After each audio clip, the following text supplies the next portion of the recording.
আকাশের নিচে জমিন উপরে আমাদের চেয়ে বড় কোনো গুনাহগার আর দ্বিতীয়টা নাই। এমন কোন গুনাহ নাই যে আমরা করি নাই, সগীরা কবিরা, জেনে না জেনে, ইচ্ছায় অনিচ্ছায়, শিরকি বেদাতি, বন্ধুর পাল্লায় পড়ে, শয়তানের ধোঁকায় পড়ে হাজার হাজার গুনাহ করেছি। তোমার দরবারে আমরা ক্ষমা চাই, তওবা করলাম, আর জীবনে গুনাহ করব না। রব্বুল আলামিন আমাদের মাসুম বানিয়ে আমাদেরকে তুমি মাফ করে দাও। আমাদের আব্বা আম্মা, দাদা দাদি, নানা নানি, চাচা চাচি, খালা খালু, মামা মামি, শ্বশুর শাশুড়ি, পাড়া প্রতিবেশী, দেশি খেসি, সবাইকে তুমি মাফ করে দাও। আমাদের যত আত্মীয় স্বজন ৩.৫ হাত কবরের বাসিন্দা, তাদের কবরগুলোর জান্নাতুল ফেরদাউসের বাগান বানিয়ে দাও।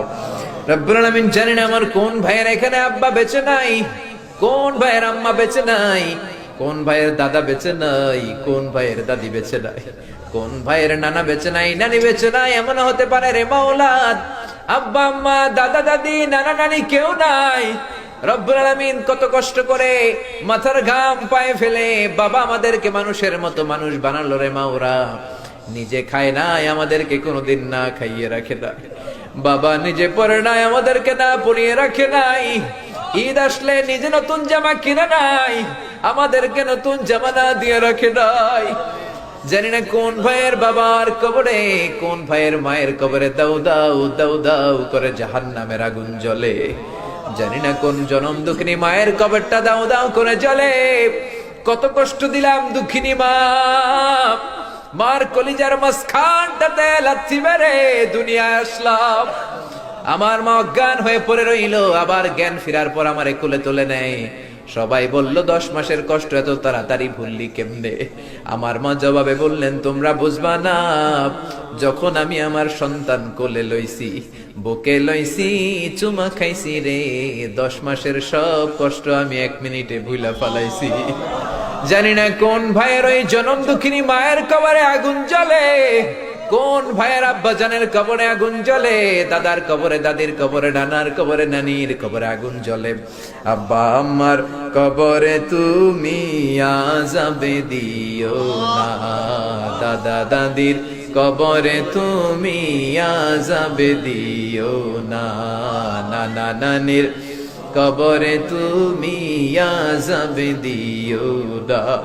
রব্বুল আলামিন নাম না জানা যত মুমিন বান্দা বান্দি তামাম জাহানের যত কবরস্থানে যত মুমিন বান্দা বান্দি মুর্দেগান হয়ে পড়ে আছে, প্রত্যেকের কবর গুলোরে তুমি জান্নাতুল ফেরদাউসের বাগান বানিয়ে দাও।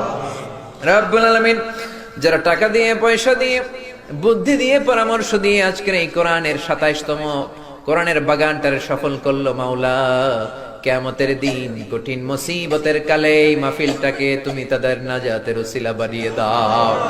রব্বুল আলামিন, যারা মাগরিব থেকে শুরু করে রাত 12টা পর্যন্ত আমার কলিজার টুকরা ভাইরা, বাসার ভাইয়ের আলোচনা শুনলেন, ওই দূর চট্টগ্রাম থেকে আমার ভাই আসলেন, তার আলোচনাও শুনলেন, আমার কাছ থেকে কিয়ামতের আলামতের ব্যাপারে আলোচনা শুনলেন। রব্বুল আলামিন, কিয়ামতের আলামতের কথা শুনে আমাদের ভয় লাগে, আমাদের অন্তর কেঁপে যায়, আমাদের বড় ভয় হয়, না জানি আমরা ঈমান হারা হয়ে মরে যাই। রব্বুল আলামিন, যত হকের কথা শুনলাম আমাদের জীবনে যেন বাস্তবায়ন করতে পারি তৌফিক দাও। আমার যে ভাইরা এখানে ব্যবসা করে ব্যবসায় বরকত দাও, আমার যে ভাইরা চাকরি করে চাকরিতে বরকত দাও, আমার যে ভাইরা দেশের বাইরে প্রবাস জীবন কাটায় তারা যেন সহি সালামতে থেকে দেশে অর্থ পাঠাতে পারে তৌফিক দাও। মাহফিল কমিটি থেকে দোয়া চাওয়া হয়েছে, অনেক প্রবাসী ভাইরা দোয়া চেয়েছে মাওলা, তাদের মনে কি আশা কি বাসনা আমি জানি না, তোমার জানার বাকি নাই। রব্বুল আলামিন, প্রবাসী যে ভাইরা আছে মনের নেক মাকাসেদ পূরণ করে দাও। যত মাদ্রাসার ছাত্ররা এসেছে কবুল করে নাও, যত শিল্পীরা আজকে গান গাইলো কবুল করে নাও, আজকের উপস্থাপক ভাইটাকেও তুমি কবুল আর মঞ্জুর করে নাও। রব্বুল আলামিন, অনেক মাদ্রাসার ছাত্ররা এসেছে, প্রাইমারি স্কুলের টিচাররা এসেছেন, মুয়াজ্জিন সাহেব, ইমাম সাহেব, খতিব সাহেব, কওমি মাদ্রাসা, আলিয়া মাদ্রাসার শিক্ষক, হাই স্কুলের শিক্ষক ভাইয়েরা এসেছে, কলেজের প্রফেসররা এসেছে, প্রশাসনের লোকেরা এসেছে, মা বোনেরা যাদের কানে আমার মাইকের আওয়াজ যায় তারাও তো 2 হাত তুলে তোমার দরবারে কাঁদে রে মাওলা। তোমার কি একটু মায়া লাগে না? তোমার কি একটু দয়া লাগে না? রব্বুল আলামিন, এই মাহফিলের প্যান্ডেলে ঢোকার আগে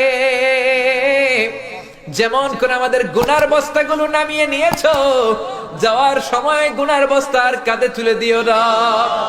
রব্বুল আলামিন যতদিন এই জমিনে থাকবো তোমার গোলামি করে বাঁচার তৌফিক দাও।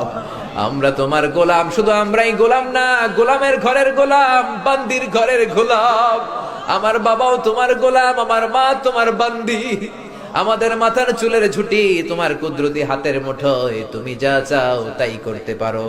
আমার প্রাণের ভাইয়েরা, কোরআনের প্রেমে প্রেমিক হয়ে দুনিয়ার কোন আকর্ষণে নয়, মহাবিশ্বের মহাগ্রন্থ আল কোরআনের প্রেমে আকর্ষিত হয়ে রাত 12টা পর্যন্ত চোখের পানি ছেড়ে তোমার দরবারে হাত তুলে রেখেছে। মাওলা, আমার সবগুলো ভাই আর বোনদেরকে তুমি কবুল আর মঞ্জুর করে দাও।